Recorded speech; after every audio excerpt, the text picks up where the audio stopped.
такой придумала вообще просто. Это ремонт в кукольном домике.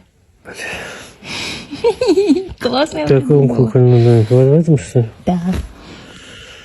Первым делом мы решили отправиться в строительный магазин за обоями, и я очень хотела взять самоклеющуюся плитку. Забегая наперед, как же было самонадеянно с моей рукожопостью брать обои. Но у кого есть опыт в поклейке обоев, будет куда приятнее этим заниматься. И да, в любом строительном магазине можно брать любой образец обоев до 25 сантиметров. Стоит лишь подойти к консультанту и попросить.